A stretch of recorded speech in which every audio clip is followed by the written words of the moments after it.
O Universo Épico já está no ar e hoje vamos falar de terror com uma escritora que ama o gênero. No bloco de filmes vai ter Meu Malvado Favorito e Extraordinário. Aliás, que filme, hein? Tudo sobre séries e games. É logo depois da vinheta.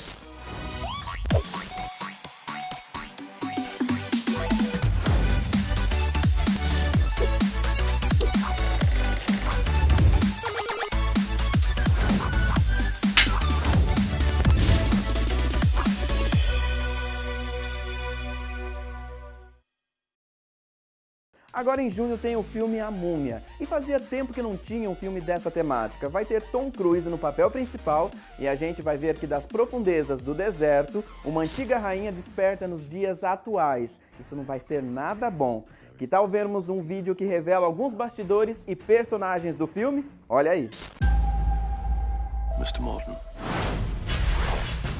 you have no idea what you have unleashed. What the hell? She's unlike anything we've ever faced. Welcome to Prodigium. My character, Nick, he's just caught up in this whole world that he doesn't want to get caught up in. Who are you? I'm a doctor. My name is Jekyll. Dr. Henry Jekyll. The central character behind all the events of the movie is Dr. Henry Jekyll, famous for being Jekyll and Hyde. Dr. Jekyll operates a thing called Prodigium, and Prodigium essentially is an organization that pinpoints evil and tries to neutralize it. We recognize, examine, contain, destroy evil. They study the mythologies of monsters, the histories of them. Princess Armanet. She selected you as the vessel for the ultimate evil. It's a science for them. And what I liked about that idea was, if we're gonna ground the monsters in a reality, then let's ground it in science. We like the idea that Prodigium was hiding in plain sight in the Natural History Museum, and that Jekyll could use the resources of the museum to further his own research into monsters. There's a lot to find out with Jekyll, and it's not giving too much away to say that he has quite a clear understanding of evil. It takes a monster to defeat a monster. I love the element of mystery. It's quite dangerous and exciting. Best learn to be wary of a man like me. Welcome to a new world of gods and monsters.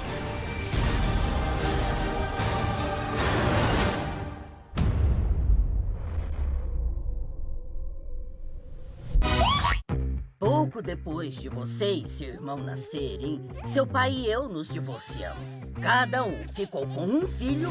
É evidente que eu escolhi mal pra burro. Em junho eles estão de volta, os Minions, e mais uma vez nós vamos ver as aventuras de Gru, Lucy e suas filhas adoráveis, Margot, Edith e Agnes. Gru vai ter que lidar com a fuga do vilão Baltazar, um ex-astro mirim, já adulto e obcecado com o personagem que interpretava nos anos 80, e com a recém-chegada do irmão que ele nem sabia que tinha. Olha, um chifre de unicórnio! Eu já cheguei a ver um. Ele era fofinho! Ele era tão fofinho que eu achei que eu ia desmaiar.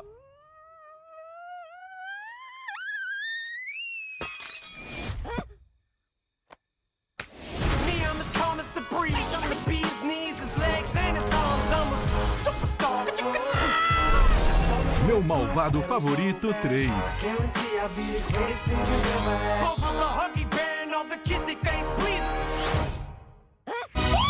Junho tá bombando, saiu o trailer de Meus 15 Anos. A atriz Larissa Manoela será Bia, de 14 anos, uma garota órfã de mãe, ingênua e tímida, que descobre que vai ganhar uma grande festa de 15 anos. Mas tem um problema, a garota sonhadora e apaixonada por música não tem muitos amigos para convidar para a festa. E tudo isso porque ela não é uma garota popular. Bia vai enfrentar vários desafios para fazer com que a noite de 15 anos dela seja inesquecível.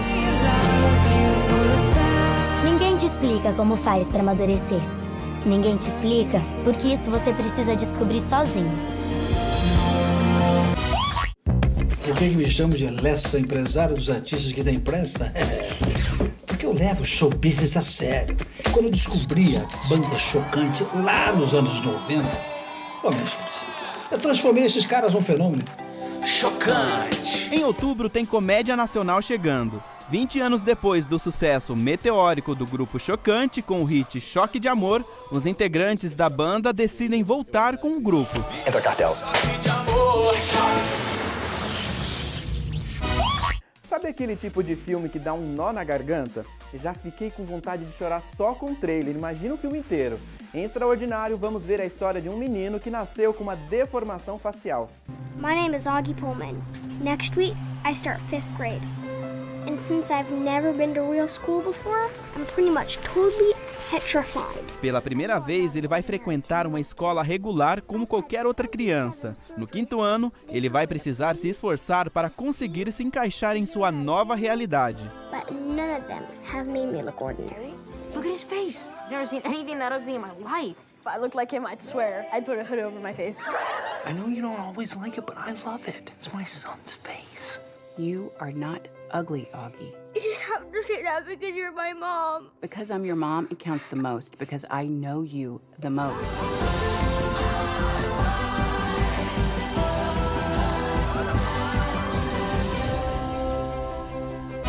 This is Michael Bryce. I'm an executive protection agent. I've extracted my client.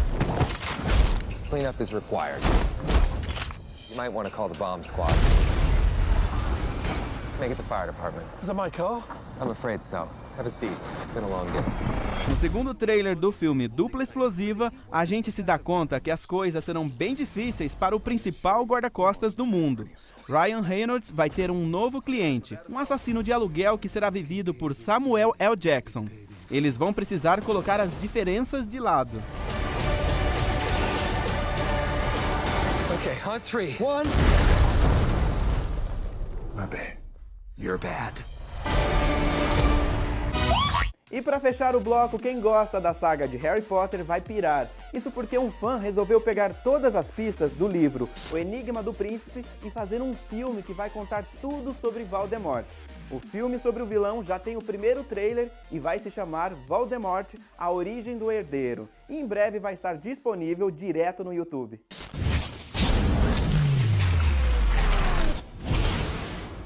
Tom Marvolo Riddle. After graduating from Hogwarts, quits his job at Borgin & Burke's and mysteriously disappears. 1943, the year of the scandal. House Elf murders her own mistress, Hepzibah Smith, descendant of the ancient Hufflepuff family. Death by poisoning. Cold case. And yet, I'm still smelling dark magic here. I promise, Tom. I, Grisha McLagan, heir of Gryffindor, will stop you.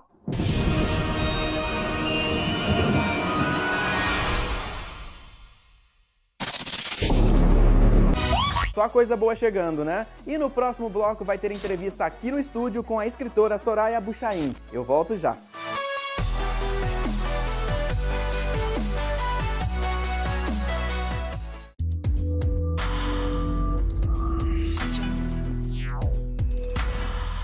Para os fãs de Star Trek tem game chegando, muita imersão, cooperativo para até 4 jogadores e estratégia. Se liga que é para PC e PS4.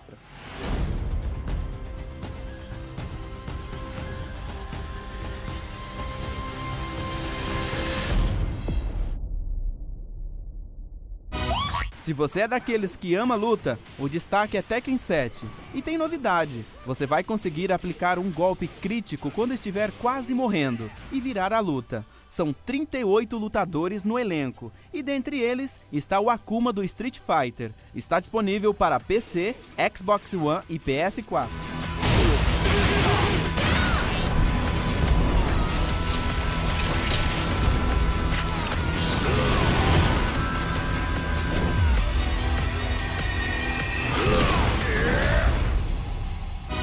No Terror Perception, você vai ser uma garota cega e vai usar o poder da audição dela para desvendar vários mistérios. O game é em primeira pessoa e está disponível para PC, Xbox One e PS4.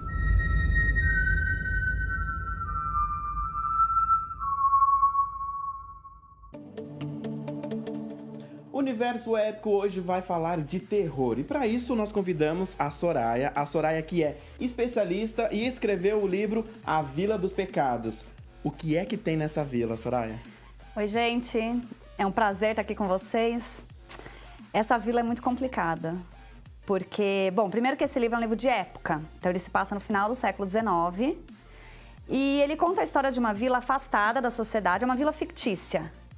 E ela tem suas próprias regras, né? A sua sociedade é um pouquinho diferente da sociedade dos outros locais, até por ser afastada. E nós temos um prefeito, que é o Dr. Pina, que de doutor não tem nada, ele se auto-intitulou doutor. E a gente tem a figura do Padre Bento, que junto com o Dr. Pina orquestra esse caos na vila. Quando o Padre Bento morre, ele é substituído por um outro padre, que vai cair de gaiato na vila. E esse outro padre, que é o Padre Alfonso, é muito diferente do Padre Bento. E ele começa a perceber que tem muitas coisas erradas acontecendo ali.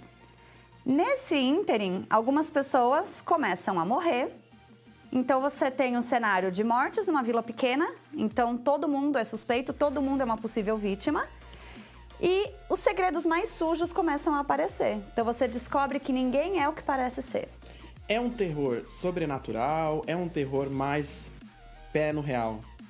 Geralmente mais real, mas o Padre Alfonso, ele começa a ter algumas pegadas assim, que o próprio leitor vai ter que me dizer se ele acha que é sobrenatural ou não.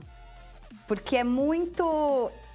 é jogado, vai da cabeça de quem tá lendo. Quantas páginas? Ele tem 450 páginas, 450 páginas. Não parece tanto porque a gente fez o papel mais fino. Ele é contado todo em terceira pessoa, né? Quando chega nessa parte do interlúdio, são 2 interlúdios que o assassino conversa com o leitor. Na verdade, ele divaga em primeira pessoa.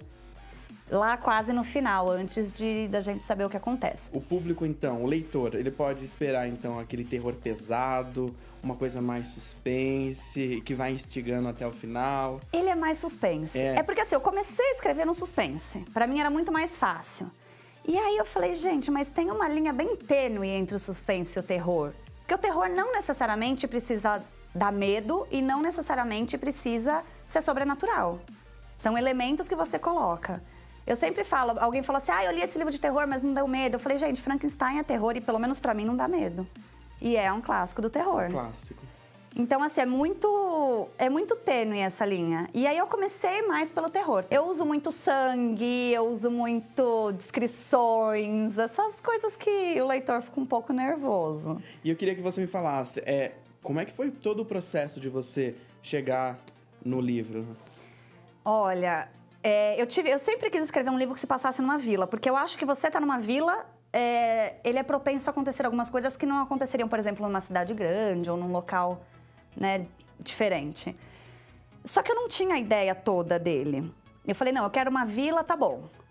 Aí o que eu fiz? Eu falei, não, eu preciso saber mais ou menos o que vai acontecer nessa vila. Aí eu faço um esqueleto, mais ou menos o que eu quero que aconteça e um ou outro personagem. Desenhei esse esqueleto e comecei a escrever. Só que eu falo assim, não sou eu que crio os personagens aparecem e surgem e me arrebatam. Porque às vezes eu começo a criar um personagem que ele ia ter uma característica X e eu percebo que não vai combinar, que ele tem que ter uma outra característica. Toma vida. Ele toma vida. Esse projeto levou quanto tempo para ser escrito inteiro? Para ser escrito de 8 a 9 meses. Aí depois ele passa por revisão, aí eu fui atrás de editora, que aí eu fiz o contrato com a editora Coerência. Então, assim, é um processo longo. Não é um processo fácil, porque você escrever é a parte mais fácil. E aí, você acabou de falar que você foi atrás de uma editora. É uma editora que acreditou no seu projeto. Como é que foi? Porque normalmente a gente traz aqui no Universo Épico, sempre tem aquele escritor independente, né? Que ou ele coloca um dinheiro, ou ele faz um financiamento coletivo na internet. No seu caso foi diferente? Na verdade é uma publicação paga. Tá. Só que você tem a editora por trás, que te dá todo o suporte, o marketing, distribui os livros na livraria física. Que é uma coisa que às vezes independente você não tem. O custo, às vezes, do independente é até um pouco menor. Mas eu acho que quando você faz por uma editora, você tem um alcance maior. Porque é o que eu te falei, a parte mais fácil é escrever. Depois você passa para revisão, você tem que submeter a uma leitura crítica. Esses críticos, né? Qual foi o retorno deles? Olha, eu tenho só que agradecer, porque eu só tive retorno bom até agora. Retorno positivo. Só retorno positivo. Todo mundo que leu A Vila dos Pecados está dando um retorno. Porque tem umas coisas características nos meus livros que às vezes fogem um pouco dos livros normais. Eu não tenho final clichê. Isso é muito bom. Porque não vai existir final feliz. Não é que não vai existir, né? As pessoas falam que aí o pessoal me apelidou de Dark Queen, né? Porque, nossa senhora, ela mata os personagens. Mas eu acho que o meu foge um pouco disso, porque a maioria do que a gente pega na literatura brasileira é romance, é erótico, e você meio que já tem um enredo previsível, digamos assim. E eu fujo totalmente disso. E eu exploro muito o psicológico dos personagens. Perfeito. Soraya, a gente vai ter que dar uma pausa, é bem rapidinho. Depois, no próximo bloco, a Soraya continua aqui falando um pouquinho sobre essas dicas e sobre ela.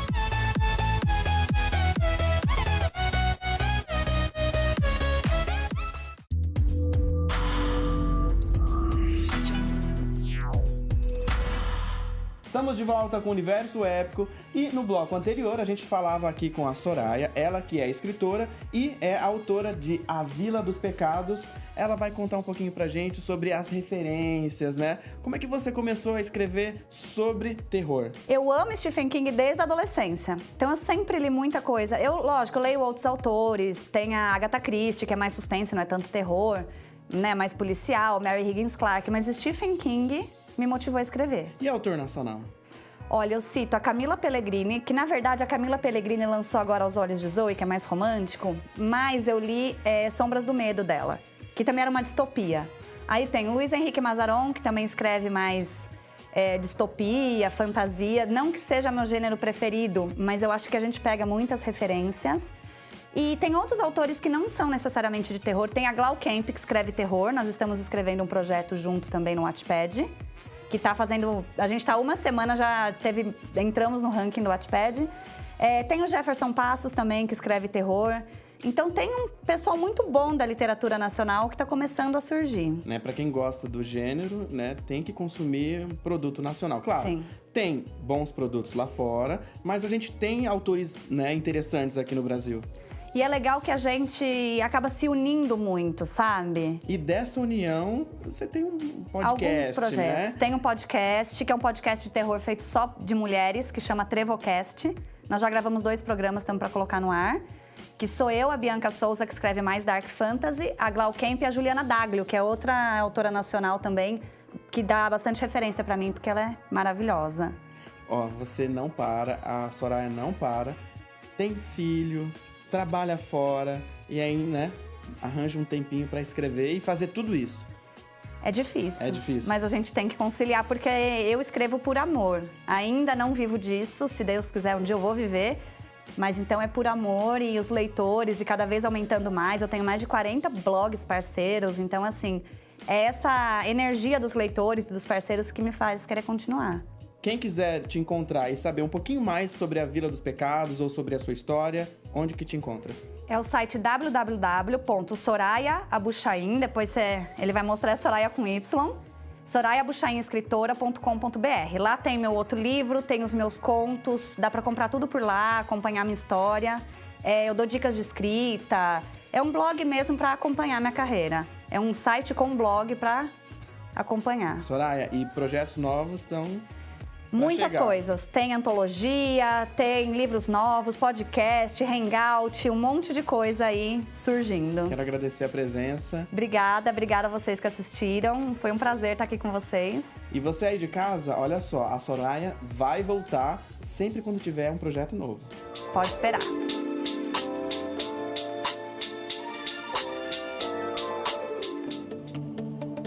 Junho chegou e com ele várias séries e filmes. Veja os destaques da Netflix.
Agora, se você quer saber o que está disponível, eu te conto já. Flake It entra na segunda temporada. Chip vai sofrer difíceis perdas e deve confrontar as consequências de suas mentiras e traições, porém descobre o poder libertador da honestidade. Shadowhunters volta com a segunda parte da segunda temporada. Apesar de uma impressionante traição, Clary e os Caçadores de Sombras vão para a guerra contra o novo exército de Valentine, com o objetivo de determinar o destino final do mundo das sombras. Os episódios vão ser disponibilizados semanalmente. Shadowhunters Summer Premiere Monday. Uma triste notícia para os fãs da série Sense8. A Netflix cancelou o programa e não vai ter mais a terceira temporada. No Twitter do serviço de streaming foi publicada a seguinte frase: "Jamais esqueceremos, obrigada, #Sense8". E um vídeo com cenas da segunda e última temporada foi divulgado. E pra gente se despedir da série, vamos ver os bastidores da segunda temporada.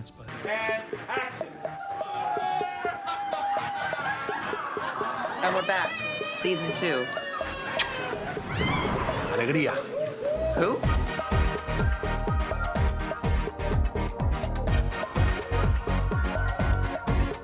If we thought we were family in season 1, it was nothing compared to season 2. I'm loving it. I feel like home. I was missing everybody. My sister. From another mistress.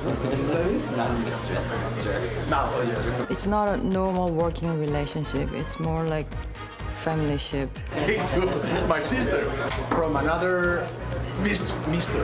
When I went to the restaurant to meet all of them for the first time, the comfort that everybody had with each other, like Miguel was draped over the couch, and Jamie was on top of him, and then Tina and Duna were next to each other. It's great. Toby is actually incredible. We joke that he has season 1 energy. He's not as tired as the rest of us, which is so great because he can come in and put a smile on all of our faces immediately.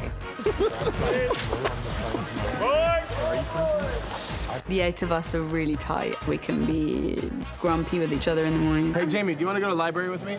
I mean, I could, but why would I want to? We can be, completely elated, and I think that's an amazing thing that we can accept all those things about ourselves. You know, there's this cliche thing of, we're a family, but it feels more than just being friends. It seems more than that because we share a lot of raw moments. There's something about this year that was so massive and so epic. It feels like the harder the hill to climb, the more nostalgic you are once you get to the other side of it. To be honest, traveling 16 cities in 6 months, it's not that easy. Whenever I felt lonely, they were there for me, and I was there for them.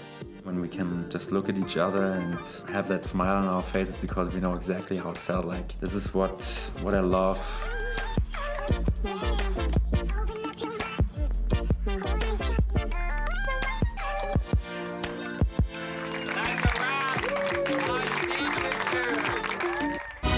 Ponto final no universo épico, espero que vocês aí de casa tenham gostado. Eu fico por aqui, semana que vem tem muito mais. Tchau!